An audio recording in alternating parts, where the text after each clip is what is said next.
கிறிஸ்துவில் பிரியமான அன்பு சகோதர சகோதரிகளே, இன்று நம்முடைய தாய் திருவையானது திருத்தூதர் மத்தியாவினுடைய விழாவை கொண்டாடுகின்றது.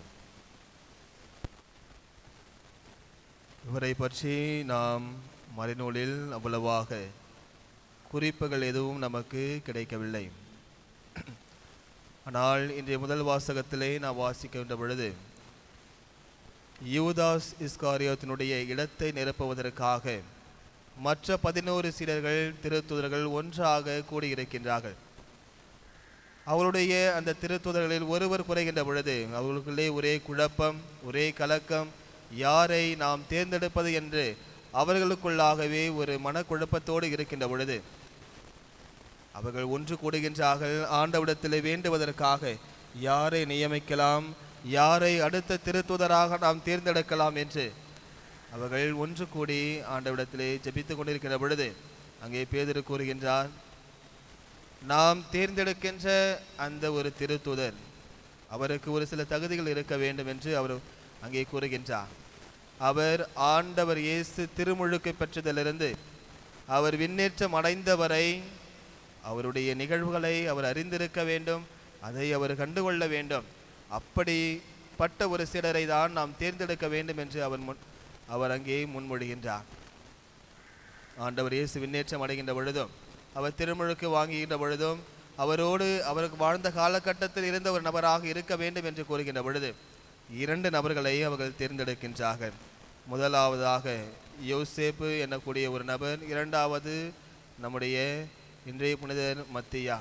அந்த 2 பெயர்களையும் அவர்கள் சீட்டு குலுக்கி போட்டு ஆண்டவரிடத்திலே வேண்டுகின்றார்கள். வேண்டுகின்ற பொழுது மத்தியாவின் பெயருக்கே இந்த சீட்டானது விழுகின்றது. எனவே ஆண்டவர் நமக்கென்று ஒரு திருத்தூதரை கொடுத்திருக்கின்றார், ஆண்டவருடைய பணிக்காக அவரை அழைத்திருக்கின்றார் என்று அவரை தங்களோடு திருத்தூதராக அவர்கள் ஏற்றுக்கொள்கின்றார்கள்.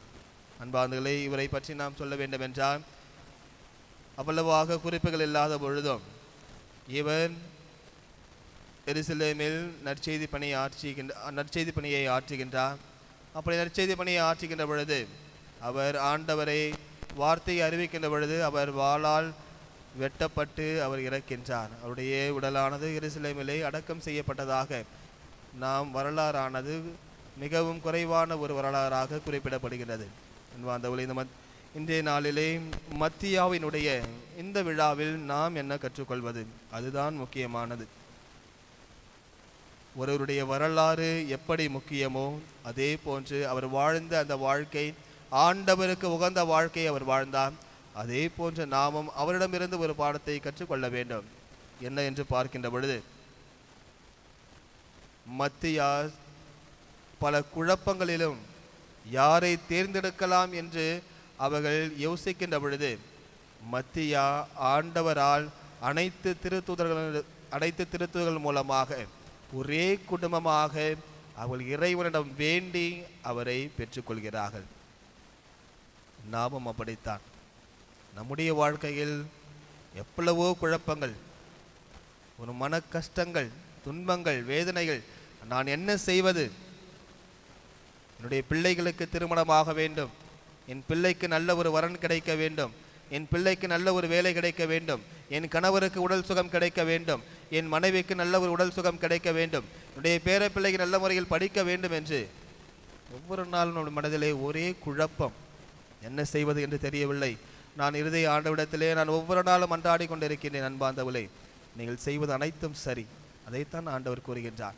நீங்கள் வேண்டுகின்ற பொழுது எப்படிப்பட்ட குழப்பங்களில் இருந்தாலும் நீங்கள் ஒரு நிமிடம் அமைதியாக ஆண்டவிடத்திலே அமர்ந்தவராக, என்னை படைத்த தேவன் என்னோடு இருக்கின்ற பொழுது எனக்கு எந்த ஒரு குறைவும் கிடையாது, அவர் என்னை பார்த்து கொள்வார், அவர் என்னை வழிநடத்துவார், நான் உருக்கமாக மன்றாடுகின்ற பொழுது அனைத்து நோய்களிலிருந்தும் அனைத்து குழப்பங்களிலிருந்தும் அவர் எனக்கு விடுதலை கொடுப்பார். எப்படி மத்தியாசை அவர் தேர்ந்தெடுத்து அவருடைய நற்செய்தி பணிக்கு அறிவித்தாரோ அதே போன்று என்னையும் என்னுடைய குடும்பத்தையும் என்னோடு சார்ந்திருக்கக்கூடிய ஒவ்வொருவரையும் அவர் அழைத்து ஆசீர்வாதங்களை கொடுப்பார் என்ற நம்பிக்கையில் இறைவன் நம் அனைவரையும் ஆசீர்வதிப்பார். எனவே நாம் செய்ய வேண்டியது கலக்கம் கொள்ளாமல், தயக்கம் கொள்ளாமல் நாம் அவரிடத்திலே உருக்கமாக மன்றாடுகின்ற பொழுது நிச்சயமாக நாம் ஜெபிக்கின்ற பொழுது நமக்கு அனைத்து விதமான ஆசீர்வாதங்களையும் நமக்கு கொடுப்பார்.